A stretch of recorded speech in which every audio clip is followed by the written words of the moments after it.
Hey there, welcome to this week's edition of The Week Ahead. Busy week in the legislature. Oh, yeah. There are confirmation hearings, first of all, for all of the commissioners that the governor has nominated.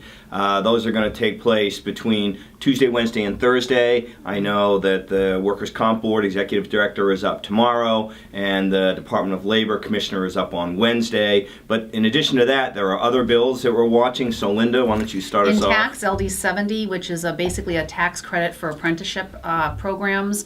That bill is up for public hearing on Wednesday. We'll be testifying in support of that bill. That bill was up last year. It's Senator Herbig's bill. It did not pass last year, but hopefully this year it will. Again, we are supporting that, and that's on Wednesday. Bill? Kind of looked like a bill. Sorry. That's all right, though. But the DEP Commissioner, Jerry Reed's nomination is up this week. So we will be there in the Environment and Natural Resources for that nomination. The more important, I shouldn't say more important, but important piece of legislation up before the Environment and Natural Resources Committee, that is LD 102, has to do with the manufacturing of plastic bottles and the use of plastic bottles here in the state of Maine. The bill will require them to have 20% post-consumer material, recycled material in them.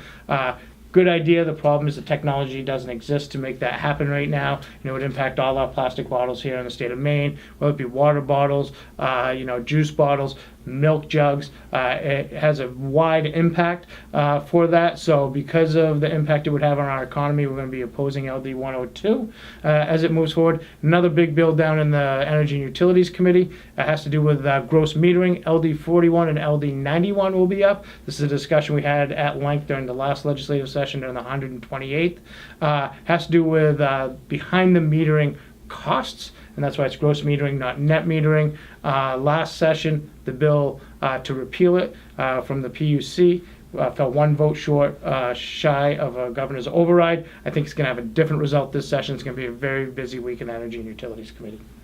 And the Education Committee this week will be testifying in support of LD 14. This bill would require the Department of Education to add science standards to the K-12 learning results.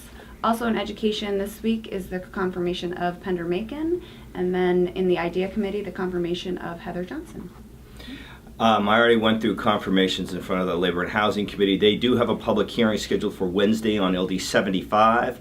This is a bill that deals with Maine's unemployment insurance system. It's a policy debate that's gone back and forth for probably 15 years. But what it really comes down to is, should vacation pay be offset? Should unemployment insurance benefits be offset by any existing vacation pay or time somebody may have?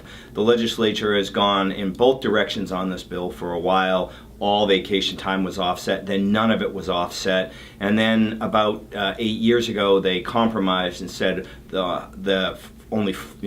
you can keep up to 4 weeks of your vacation time without it being offset. Any vacation time beyond 4 weeks is offset. The bill proposes to eliminate the offset completely, in other words, the 4 weeks. We've always opposed this in the past. You have the system subsidizing certain employees, and it creates a two-tiered system in our opinion. So I will be there opposing that bill on Wednesday.